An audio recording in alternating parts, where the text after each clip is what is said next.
This recording was produced by Oregon Trail Baptist Church.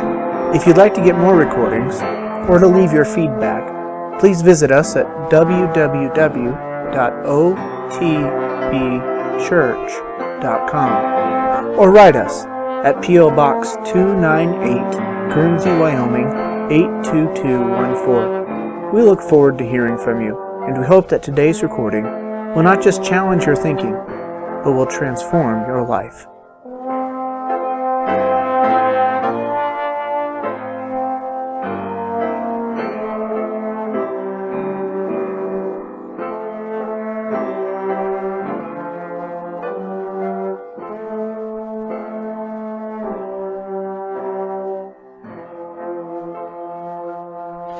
All right, let's get started this morning. We are on the Ten Commandments, so let's get started with Exodus 20. Thou shalt have no other gods before me. Thou shalt not make unto thee any graven image or any likeness of anything that is in heaven above, or that is in the earth beneath, or that is in the water under the earth. Thou shalt not bow down thyself to them, nor serve them. For I, the Lord thy God, am a jealous God, visiting the iniquity of the fathers upon the children, unto the third and fourth generation of them that hate me, and showing mercy unto thousands of them that love me and keep my commandments. Thou shalt not take the name of the Lord thy God in vain, for the Lord will not hold him guiltless that taketh his name in vain. Remember the Sabbath day to keep it holy. 6 days shalt thou labor and do all thy work, but the seventh day is the Sabbath of the Lord thy God. In it thou shalt not do any work, thou nor thy son nor thy daughter, thy manservant nor thy maidservant, nor thy cattle, nor thy stranger that is within thy gates. For in 6 days the Lord made heaven and earth, the sea and all that in them is, and rested the seventh day. Wherefore the Lord blessed the Sabbath day, and hallowed it. Honor thy father and thy mother, that thy days may be long upon the land which the Lord thy God giveth thee.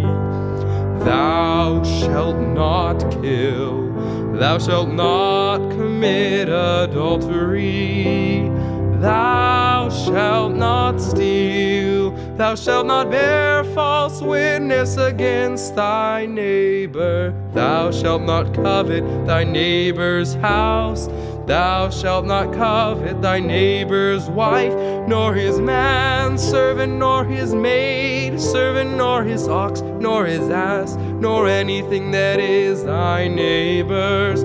Exodus 20 verses 3 through 17. So we are on the 10th commandment. Well, I guess I was right and wrong, because if you're a Catholic, we're on the 9th and 10th together, because they split up this commandment. Does anybody remember how they split this one up? Catholics split out coveting your neighbor's stuff from coveting your neighbor's wife. Okay, they split those two.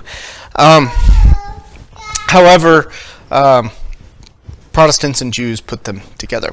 The 10th commandment is, thou shalt not covet thy neighbor's house, Thou shalt not covet thy neighbor's wife, nor his manservant, nor his maidservant, nor his ox, nor his ass, nor anything that is thy neighbor's.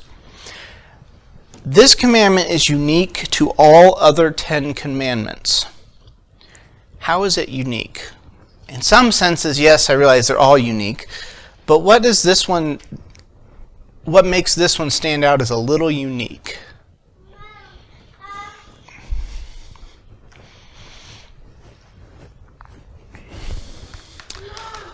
All other 9 commandments focus on action, things you do or don't do. What does the 10th commandment focus on? A thought. Yeah, it's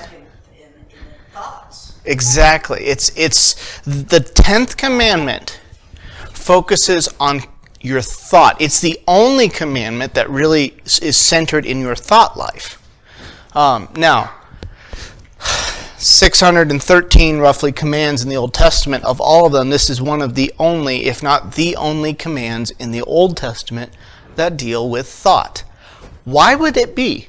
Why would, out of all the commands given in the Old Testament, out of all the 10 commandments, why would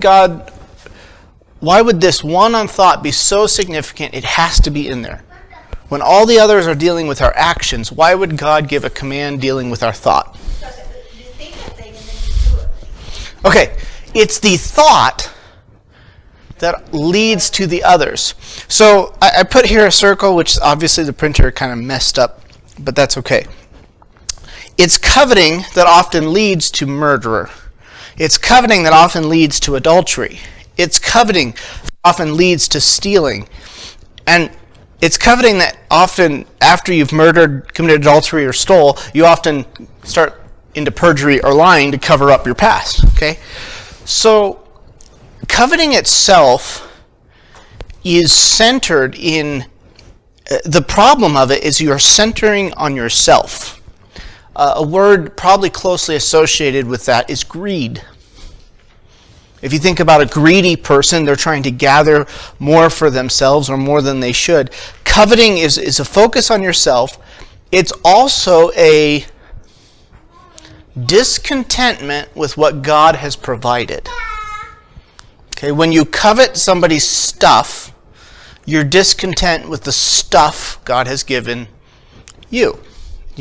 And so it's a sin that is in the mind, but it's a sin that leads to these other activities. Small quote at the bottom of the page. This is the only one of the 10 commandments that legislate thought. The key word for this command is the word covet. And what's interesting, the word covet there in Hebrew gets translated several other ways. In fact, you see a word wheel there, which is kind of showing you how often it gets translated in different ways. More often than get translated as covet, what does it usually get translated as? A desire. Or, the idea of delight, desire, desirable. It's the idea of pleasant things. So this word might be used in terms like a field. It was a desirable field, like this is a good field. It could be used of, there's a few times where it's used of young men, where desirable young men, i.e. they're good-looking, strong young men, all right? So it's a word that's dealing with the pleasurable, the good things of life. But here it's we have to be careful to distinguish this word. What is coveting versus desiring? Okay? Is it wrong to want something? What's that? Okay, so it could be wrong to want something if that thing itself is bad, all right? But it's not necessarily wrong to want something, is it? If that thing is bad or if it's... Okay, so I'm going to push back on that. Ready? Let's say somebody else, and the reason is we do this all the time. Somebody else has a product in their home that works really well for them. Let's say it's a vacuum. And they like that vacuum. And you want a nice vacuum. Okay. Is it wrong to want a vacuum? No, it's what you don't want. That's very old. Yeah, okay. You don't want your neighbor's vacuum, you want one like your Okay, neighbor's vacuum. so we're entering into a realm of, we're living in a culture, you can go buy that vacuum online. Coveting would be enter into the realm of where you're going to either go to the extent you maliciously take it from them or somehow harm it. Because it wouldn't be wrong to have that vacuum. Maybe they modified it and they would be willing to sell it to you, and that would be completely fair. That would be fine. The point is, coveting gets in the realm of you're willing to do harm or injury to another person's property, to what they own or possess, in order to gain it, or it enters in the realm of the mind, you are not satisfied without it. Does that make sense? You can't be happy without fill in the blank. Okay? That is covetousness. And it's important that we distinguish that, because did God create the world we live in as good? Yeah. And desirable. Did he design the world in such a way that we should find delight in his creation? Yes. Can we covet his creation and his blessings? Okay, so... Oh, sorry. Well, I'm saying we can. What I'm saying is we can turn those good things, the pleasurable things in life, we can so focus our life around them, we're coveting them, and we're putting them themselves above God. So the problem with the command of coveting is it really starts to overlap with other commands. Not that that's a bad thing, but the idolatry is when we're putting other things before God, a thought or a thing or an event or whatever. You're putting something in God's place. Stealing, you're taking someone else's property. Well, that's because you covet it. You want it.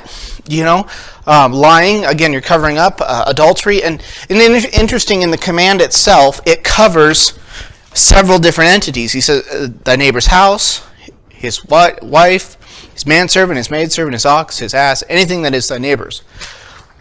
When it comes to coveting, again, it's not the same as wanting. Can a desire to have a house like your neighbor's be good?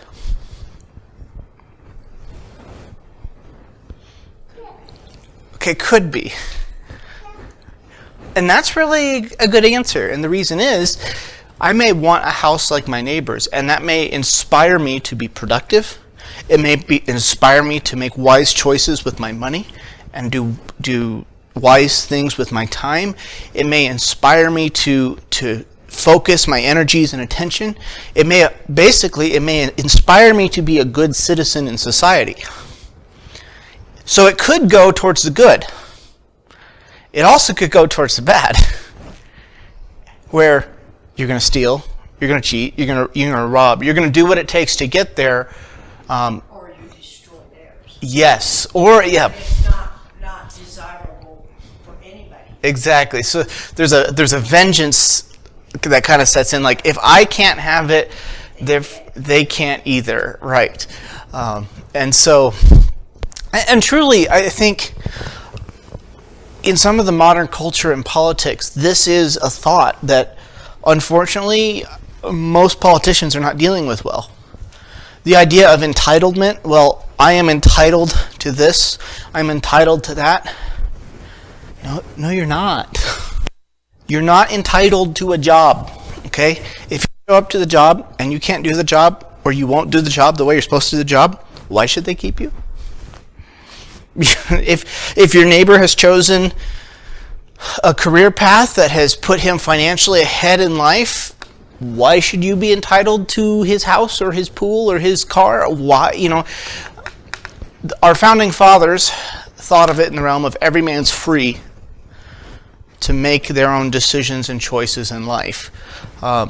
So to move away from that, and I'm getting a little political, but you can see where the Bible ties into this. To get away from the aspect where every man's free to choose to, hey, I don't like this job, or the pay's not good, I'm free to walk away and find someone else, to, well, I'm entitled.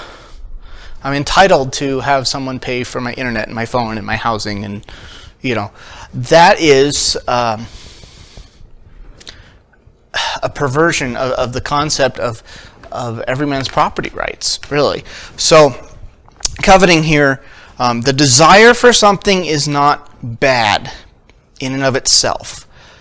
But when the Ten Commandments say, thou shalt not covet, it's dealing with, it's going to sound odd, the dark side of our desire. It's that desire that leads us to do things wrong in order to get it. A few quotes on coveting here, and then we'll move on to a little bit of development of the concept. Under the word wheel there, to covet is to desire inordinately, to place the object of desire before love and devotion to God. Kind of talked about this already, but what other commandment does that start to sound like?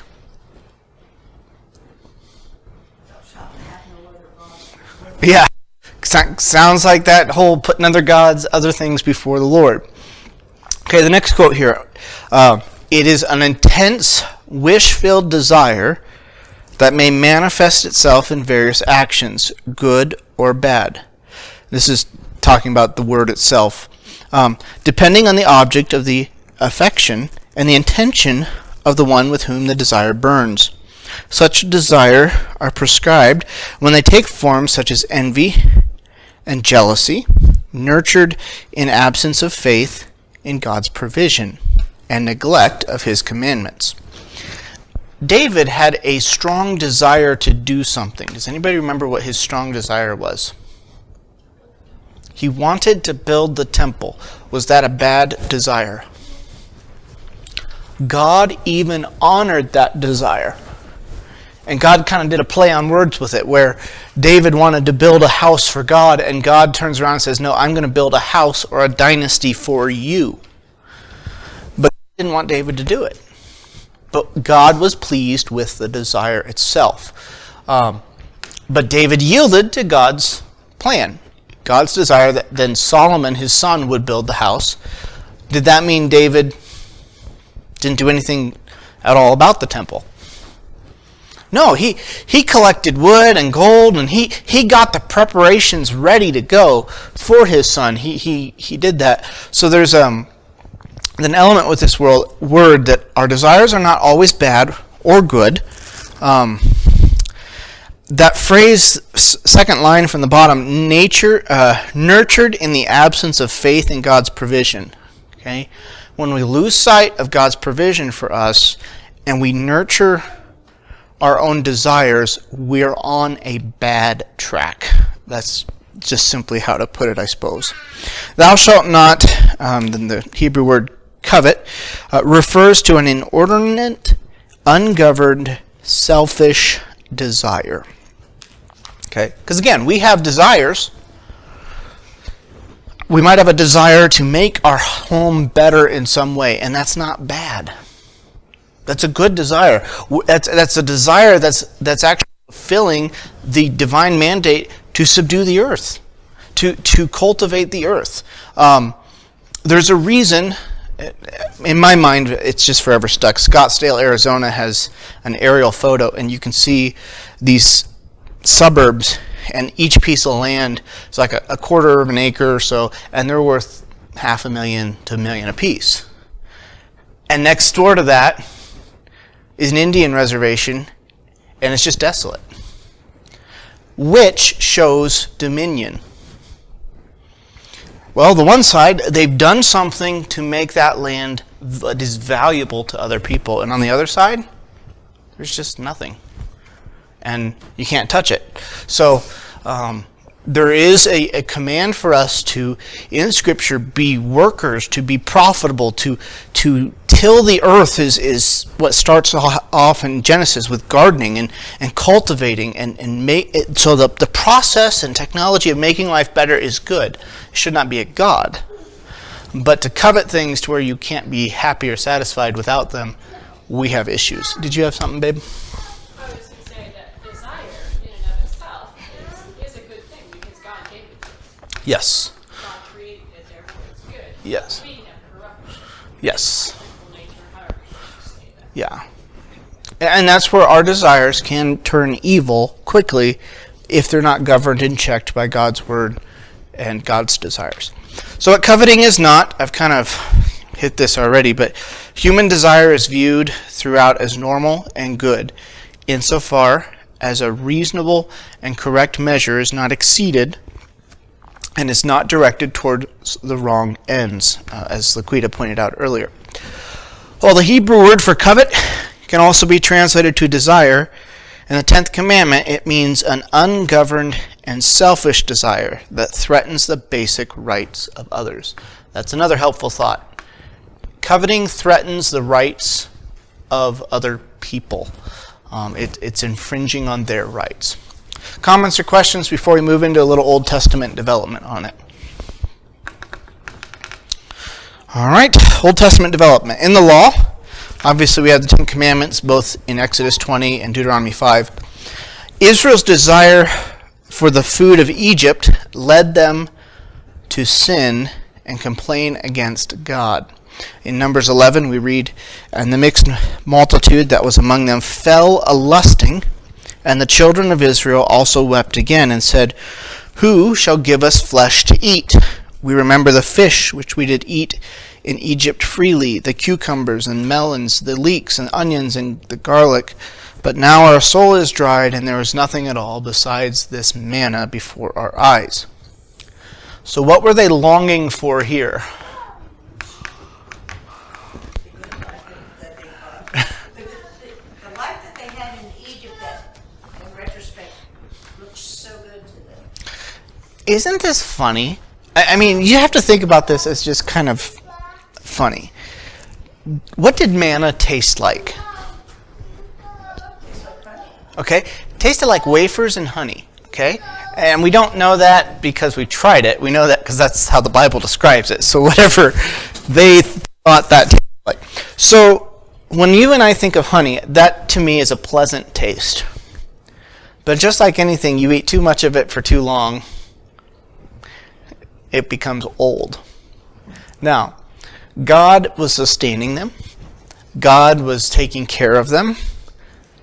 And yet they remembered these things from Egypt. And in my mind, I'm thinking, do you remember what you were in Egypt? You were a slave.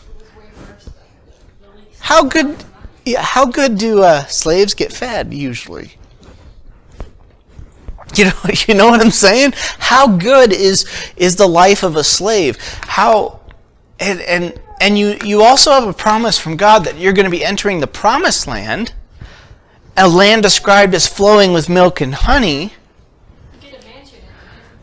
So you're going through this period where we're going through the desert, but you have the inability to trust God and look to the future. So you're looking back to the past, even how horrific it is. But do you see how all this starts in the mind? Okay, I put it in your thoughts. Okay. Land of milk and honey. Milk would surmise that there would be goats or cattle. Right. They were slaves. Did they have animals with them when they left? They did, yes. They left with a lot of animals and herds. Little animals. Well, I'm sure they did. Eating just man, and they're wanting flesh and meat and everything. If they had their own goats, So But they needed those for the milk. You're slaughtering yeah. more But milk. that's what I mean, though.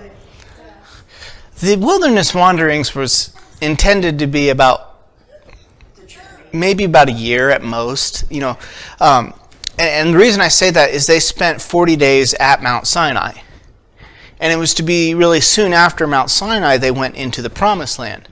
But because of their rebellion at Kadesh Barnea, where they sent the spies, and the spies come back, and 10 were, as the little kid song says, 10 were bad, 2 were good.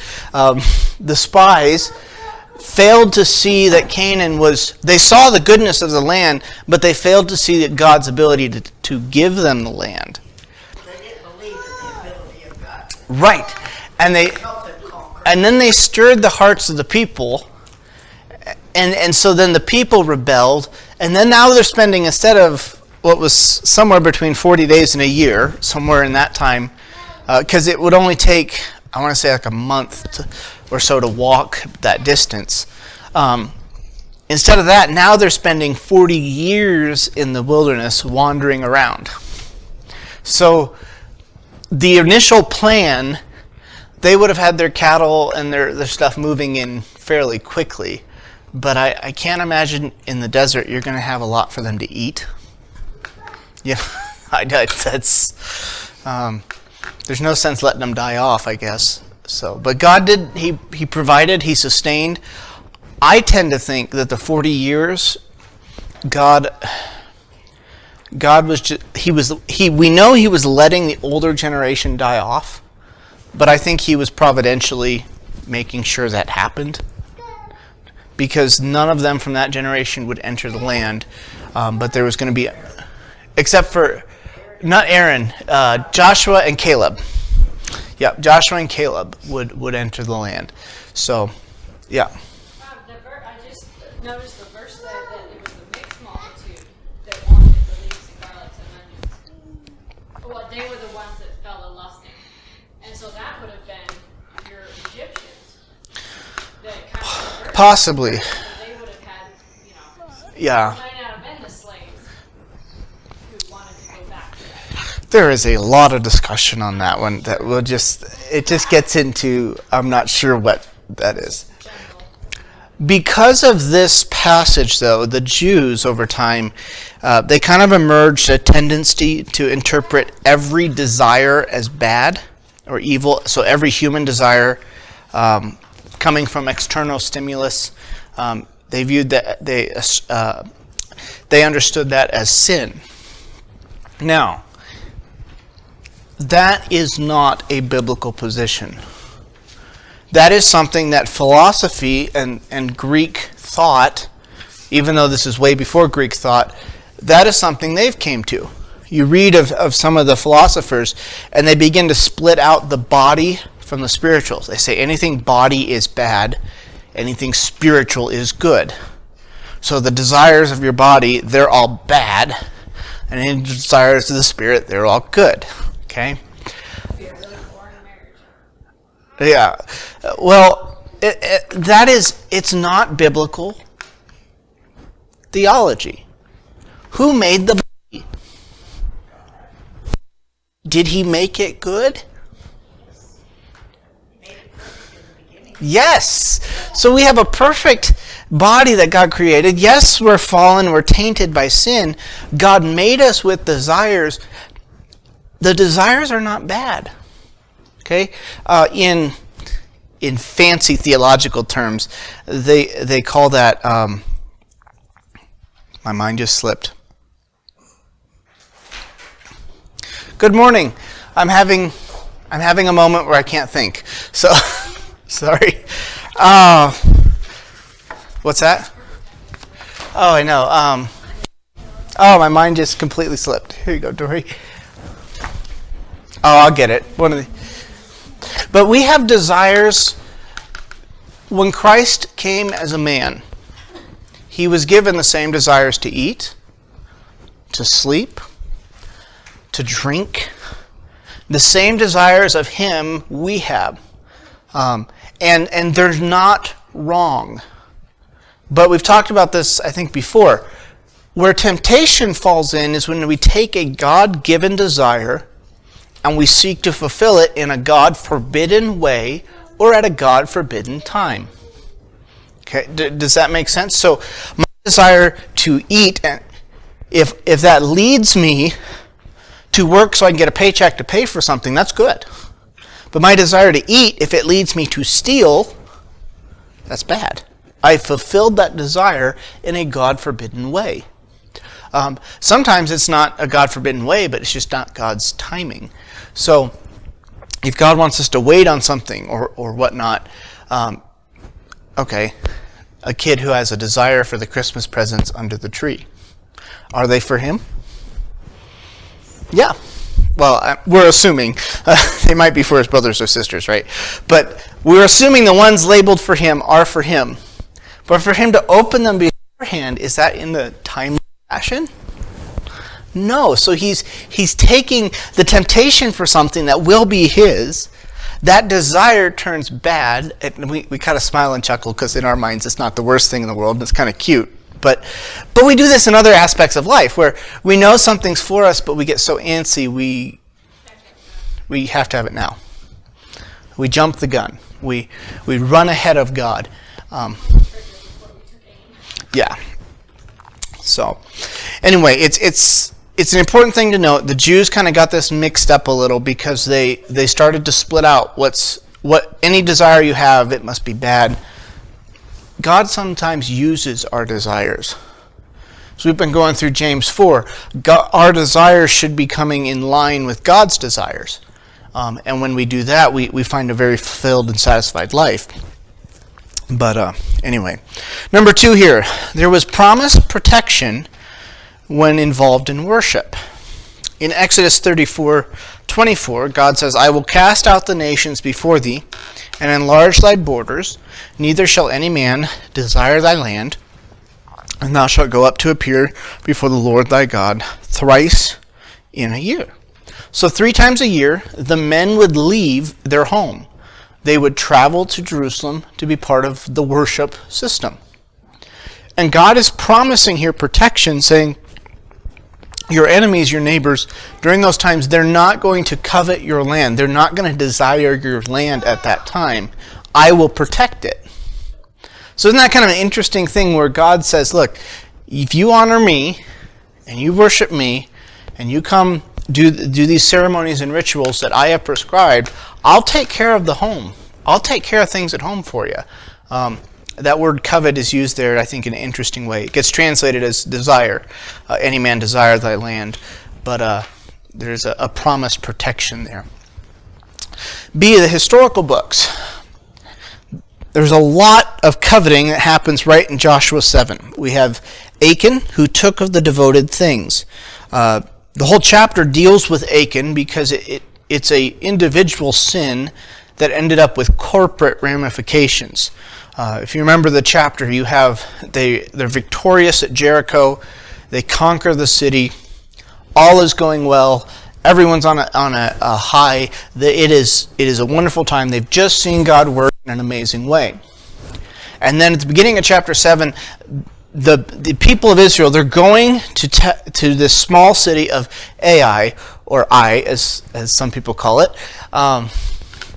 They're going to take out a small city, and Joshua and his military leaders say, well, it's not that big of a city. Let's send 200 to 300 men. That should take care of it, no problem. And they end up running home with, 5 or 8 men dead, and which, if you think of it, that's really not that bad of battle statistics. But the fact they're not used to losing lives. God's so with them, they are not losing men in battle. And they go home with their tail between their legs.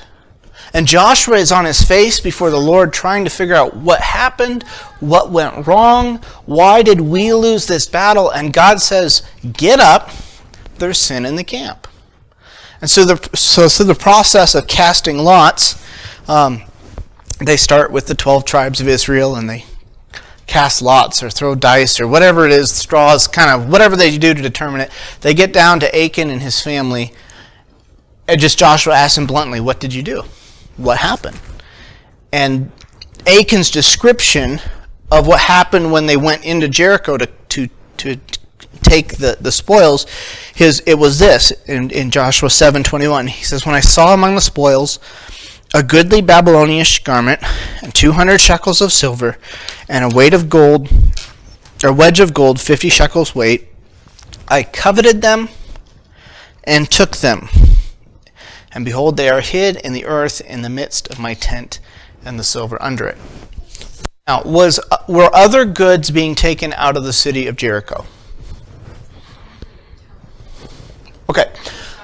The city of Jericho was devoted. It was under, I want to say harem, that doesn't sound right. It was devoted to God as the first fruits of the conquest. So the spoils of Jericho were going to the temple and the whole religious system. So they were going to God. So it's highly likely other people saw Achan carry stuff out and thought nothing of it, because the spoils of this city, they were going to the temple system. They were going to be used in the things of the Lord. However, did it make it to the Lord's house or tabernacle? No. It made it to Achan's tent. And he took it. This was something that he was commanded not to do. So he took of the devoted things and himself became accursed because of that. And he occasioned the lives of those within the camp as well. Often in the story of Achan, coveting is the sin that led him to this point. But who else was somewhat at fault here for the death of the men at Ai? Joshua.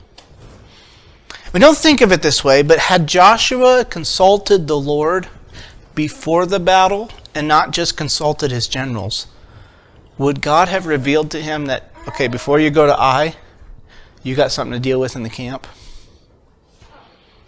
You know, a couple points in Joshua's conquest, he got ahead of God. And I'm not trying to minimize Joshua. In the end of Joshua, God honored him because Joshua, as the big picture of his life, Joshua honored the Lord and followed him. But like any of us, we may be spiritually victorious one day and we may not make the right decision the next. And so there is an element to where Joshua's sin of not bringing this before the Lord, I think it taught him a lesson. Of course, it was soon after this he got fooled again with the Gibeonites. So between those two, I think he really learned his lesson. All right, 1 Kings 21. We dealt with this one earlier, actually, when we came to stealing. Here we have the story of Ahab taking Naboth's vineyard. And again, there's nothing really that Ahab did wrong in asking for it, per se. I mean, there might have been issues with inheritance lines and things like that. So maybe there was something there. But when Naboth said, no, this is part of my family, this is part of our inheritance, I'm not trading it, I'm not selling it, it belongs to my family and it's going to stay in my family. When then it pursues beyond that into, okay, we need to kill Naboth, so we have murder, so we can take his vineyard, so we have theft. All that started with coveting. What?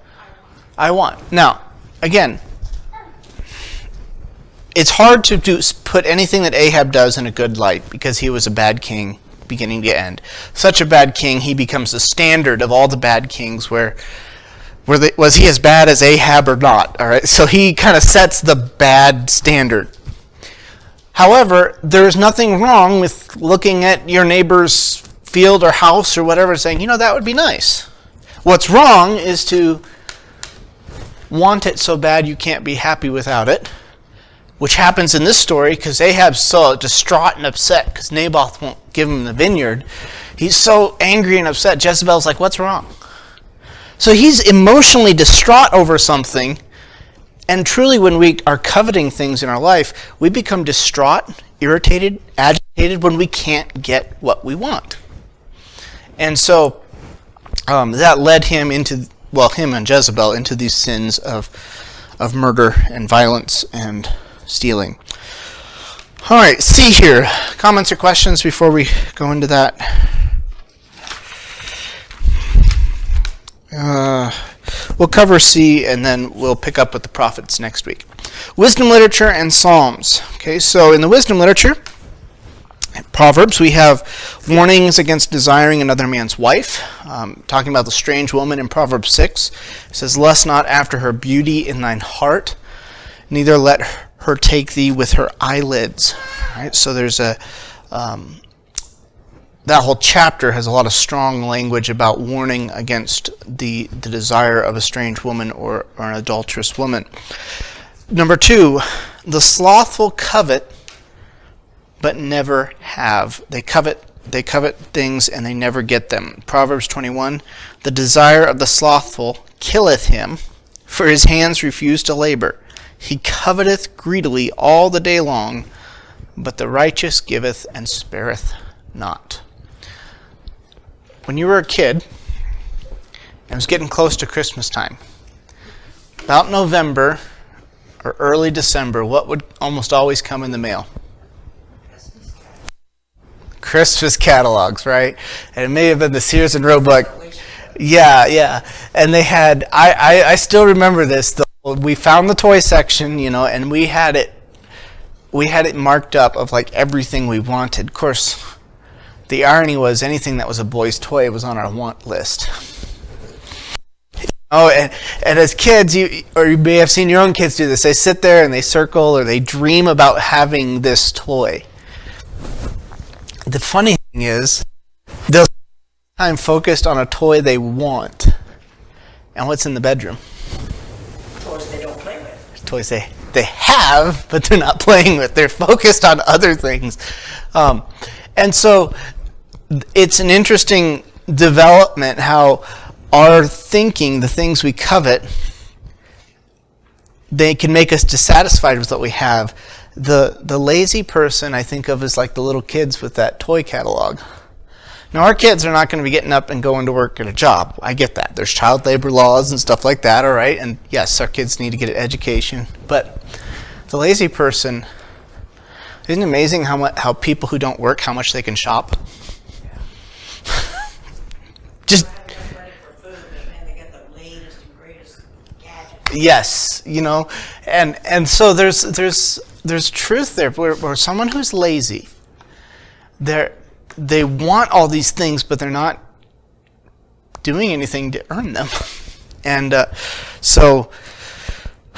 but on the flip side, verse 26, he coveteth greedy all the day long. Now what's the flip side of coveting? But the righteous giveth and spareth not. I tied in earlier coveting with greed. Now, the righteous on the flip side, they're not lazy. They're productive. They're earning, and they have, so they can give. Paul talked about, let him that stole steal no more, that he may rather labor with his hands, that he may have to give to him that needeth. So a righteous person doesn't just earn to support themselves and earn to pay for the things that they need in life and earn to be self-sufficient. They also earn so they actually have enough to give. And part of Old Testament law was, yes, you gave so much to the temple to cover the priesthood, but every 3 years there was a temple tax or whatever collected. I may use the wrong term there, where every 3 years you were supposed to set aside 10% of your funds, and that was going to be given to the poor. Kind of a radical thought that, okay, part of my money that I give to the church, but I'm going to also maybe set apart some of my money so that I have to give to people who are in need. And I think that's the best giving method, because what a government program sees on paper is only on paper. But what people see in their community of other people, they know who's really struggling and who's working the system.